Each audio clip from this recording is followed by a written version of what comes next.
बेटा बहुत ज्यादा इंपॉर्टेंट है। और ये सवाल 4, 5, 6 और 12, 14, 15 और 17, 19 इन सनों में आया हुआ है, बहुत ज्यादा इंपॉर्टेंट है। अब देखो वो कह रहा है यहाँ पे, वो कह रहा है एक मीनार जिसके आधार से सरल रेखा की दूरी क्रम से दे रखी है ए और बी, इसको इधर मान लो, कोई फर्क नहीं पड़ता। और वो कह रहा है कि दो बिंदुओं ए और बी से दूरी पर मीनार के शिखर के उन्नयन कोण एक दूसरे के संपूरक हैं या पूरक हैं। ठीक है, कोटि पूरक है। संपूरक कहेगा तो आपको लेना है 180। अगर कोटि पूरक कहेगा या पूरक कहेगा तो यहाँ पे इनका योग जो होगा 90 होगा।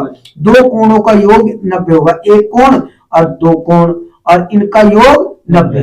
समझ रहे ना कि यहाँ पे तो पहला कोण मैंने अगर मान ले थीटा, तो दूसरा जो कोण होगा वो आ जाएगा दूसरा कोण 90 माइनस थीटा। तो पहला मैंने थीटा मानना, तो दूसरा क्या मानना, 90 माइनस थीटा मान लिया। अब इसमें हमें इसे देखो, और इसमें अब हमें क्या करना है, सबसे पहले इसमें कॉमन की बात, इसमें कॉमन क्या है बेटे, इसमें कॉमन क्या चीज है। ऐसे सवाल को कोई सा भी आओ, दो त्रिभुज का आना है, दो त्रिभुज उसमें दिखाई देंगे, एक ये है और एक ये है, तो उस त्रिभुज में ये देखना है कि कौन सी वैल्यू कॉमन है।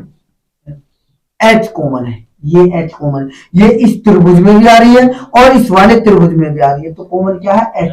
तो दोनों में एच का मान निकाल लो, दोनों को बराबर रखो और उसका मान निकाल लो, जो भी उसका पूछेगा ए बी जो भी, या एच का ही पूछ लेगा वो। ठीक है, तो सबसे पहले तुम इसमें कॉमन देख लो, कॉमन मैंने देख लिया क्या है, इसमें एच है। ठीक है, तो यहाँ पे लिख लेता हूं मैं, यहाँ पे ये वाला छोटा वाला त्रिभुज इसमें लिख सकते हो माना, पूछ रहा है ना वो, सिद्ध कीजिए मीनार की ऊंचाई, तो इसको मान लेते हैं माना, क्या, मीनार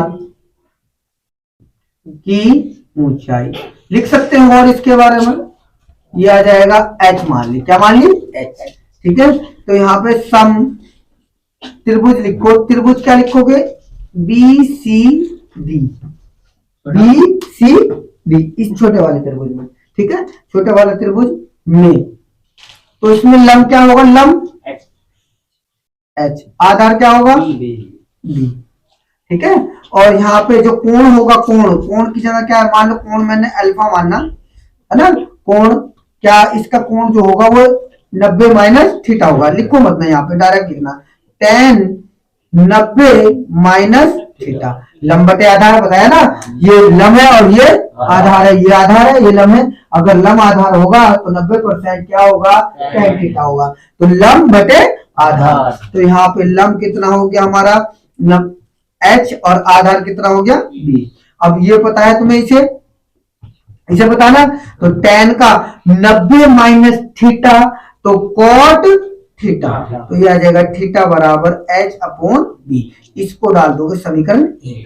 फिर दूसरा त्रिभुज ले लो, त्रिभुज कौन सा, ACD में, तो बेटे इसमें लोगे आप क्या करोगे, यहाँ पे यहाँ दिखाई दे रहा क्या, लंब जो होगा वो कितना होगा h, और जो आधार होगा, आधार कितना होगा बेटे, ये वाला a, क्या होगा, a तो होगा। तो यहाँ पे tan थीटा लगाओगे, tan थीटा लंब बटे आधार, लंब कितना बेटे, लंब कितना h और आधार कितना है a। ठीक है, तो ये आ जाएगा tan थीटा बराबर h अपॉन a, इसे समीकरण 2।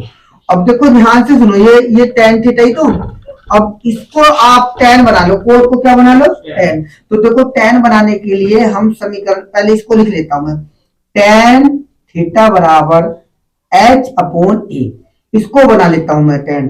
तो देखो इस वाले को मैं ऐसे बदल सकता हूं, यहाँ पे इस वाले को मैं ऐसे, tan को मैंने, cot को मैंने tan लिखा, जो नीचे था वो ऊपर लिख दिया, जो ऊपर था वो नीचे, क्योंकि tan किसका विपरीत होता है, cot का विपरीत होता है। एक बटे में लिखते हैं ना, तो वो ऊपर चला गया।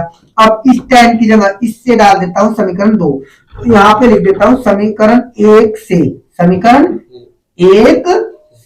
समीकरण 1 ये वाली, ये जो बनाया मैंने, ठीक है, इसको यहाँ लिख लेना नीचे समीकरण 1 से। तो यहाँ tan का मान कितना आ जाएगा, b अपॉन h, भाई tan की जगह क्या लिख सकता हूँ मैं, b अपॉन एच, और यहाँ पे लिख सकता हूँ h अपॉन ए, और इसकी गुणा इधर और इसकी गुणा इधर, तो ये गुणा करोगे तो ये आ जाएगा ए बी, और ये आ जाएगा tan एच स्क्वायर।